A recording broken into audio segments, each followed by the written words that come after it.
Research in motion is a thing of the past as the new BlackBerry 10 is launched around the world. And a violent home invasion really hits close to home at Humber North. Humber News starts now.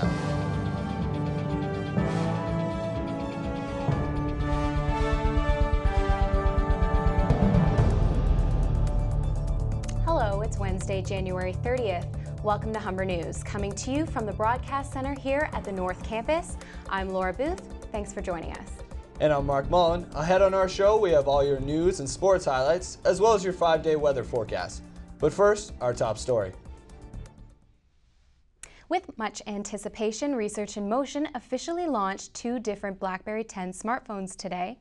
Also, the name RIM is now officially changed to BlackBerry. CEO Thorsten Heinz says the long-delayed launch of the new smartphones will be worth the wait. A lot is riding on the new BlackBerry Z10 touchscreen and BlackBerry Q10 unveiled in New York this morning. Julia Frazina has this report. Desperate to win back market share in the competitive mobile market, Heinz unveiled his make-or-break line of new smartphones. The new BlackBerry Z10 smartphones will feature a full touchscreen designed to match the consumer appeal of the iPhone, while the revamped BlackBerry Q10 offers the same physical keyboard loved by many business people. Both phones will feature the new BlackBerry 10 operating system, which includes a feature that allows users to switch between personal and work accounts. Telestore manager Orain Grant says many of his customers are anticipating the new phones. For sure, we have actually a list of people actually waiting for the 10 to come out. It's about 30 people, so the hype is there. Professor Jeremy Brooks says the phones will really need to prove themselves in order to sustain their market share. So BlackBerry 10 really has to be a perfect product for the market that they're trying to hit. And he says if they fail to do so, it will be bad news for Humber students. Absolutely. Research in Motion provides lots of employment for Humber College interns, Humber College students who are going through a rotation of semesters, and we would significantly lose a lot of connections if RIM were to disappear. But first-year paralegal student Kelsey Phillips says she is not sold on the launch of the new phone. So it does have a lot of features that I would like. I just prefer to do it with a different company this time.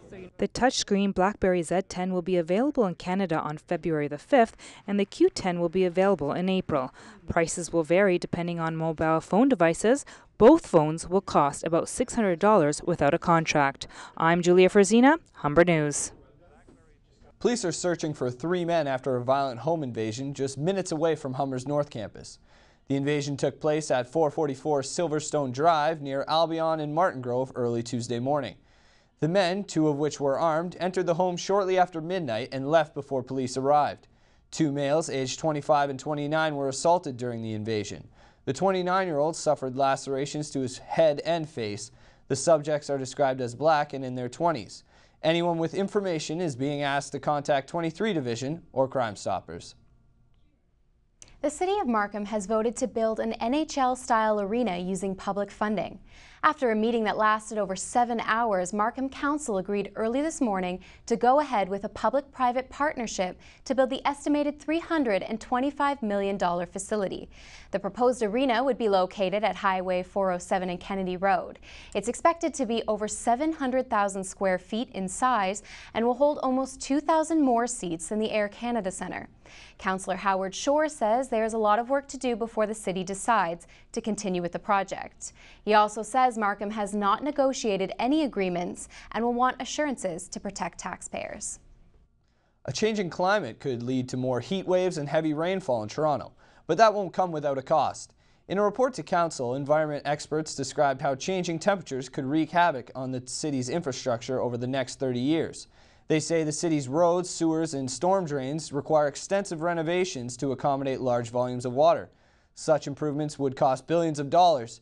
Council's chair of the Parks and Environment Committee, Norm Kelly, was skeptical about the predicted temperatures in the report. He says it wouldn't be bad if Toronto had the climate of Tennessee. Premier-designate Kathleen Wynne says it's time to find a way to raise money just for transit. All that's left to determine is how. Her comments come in the wake of a report recommending TTC riders be charged based on the distance of their trip, with extra revenues financing transit improvements. Ontario's Residential and Civil Construction Alliance released the report yesterday, saying drivers can't bear the entire burden of such expenses. For now, long-distance TTC riders have little to fear. TTC Chair Karen Stintz says additional distance charges will only be considered for future expansion projects. Ontario's new Liberal government has yet to take office and already has a to-do list. Provincial NDP leader Andrea Horwath has made a list of requests for the newly elected Liberal leader Kathleen Wynne. Horwath wants to close corporate tax loopholes, start a job training program for youth, and make progressive changes to welfare programs.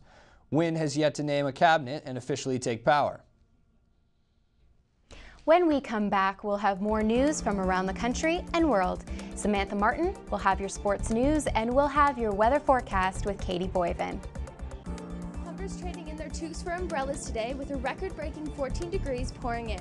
But don't put away those long underwear just yet. The cold will be back before you know it.